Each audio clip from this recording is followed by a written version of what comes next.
वहाँ होगा जहाँ से वे आए हैं या वहाँ जहाँ संख्या बल ज़्यादा है। भारत का टैलेंट उत्तर से दक्षिण की ओर बढ़ रहा है। बेंगलुरु या हैदराबाद में काम करने वालों का सॉफ्टवेयर इंजीनियर जो मूल रूप से बिहार का है, वो अर्थव्यवस्था में योगदान तो दक्षिण में दे रहा है, लेकिन उसका राजनीतिक प्रभाव या वोट उत्तर में है।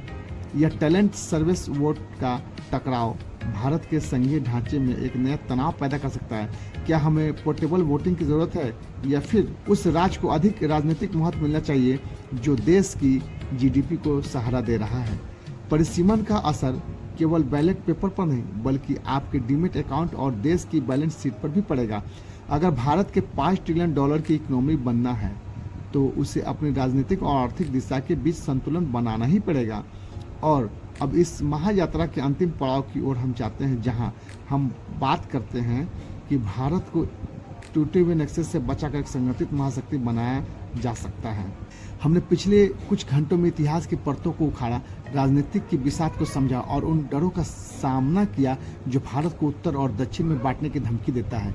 लेकिन क्या यह बहस केवल सीटों की है या यह इस बारे में है कि हम एक राष्ट्र के रूप में अगले 100 साल कैसे बिताएंगे?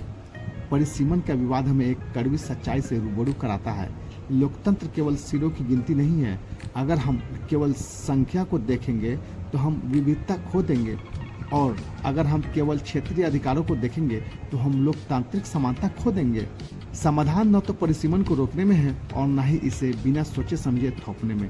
समाधान है संवैधानिक नवाचार यानी कॉन्स्टिट्यूशनल इनोवेशन में। भविष्य का भारत ऐसा होना चाहिए जहां उत्तर प्रदेश का एक युवा इसलिए खुश हो कि उसे उचित प्रतिनिधित्व मिल रहा है, और तमिलनाडु का एक नागरिक इसलिए गर्व महसूस करे कि उसके विकास के मॉडल को पूरा देश अपना रहा है।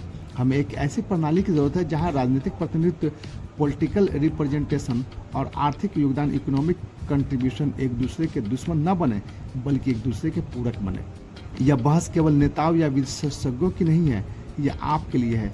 परिसीमन का नया नक्शा आपके बच्चों के भविष्य का नक्शा है। क्या हम एक ऐसा देश चाहते हैं जहां राजनीतिक केवल कुछ राज्यों के इर्द गिर्द सिमट जाए, या हम एक ऐसा भारत चाहते हैं जहां हर राज्य, हर भाषा और हर नागरिक की आवाज का उतना ही मूल्य हो?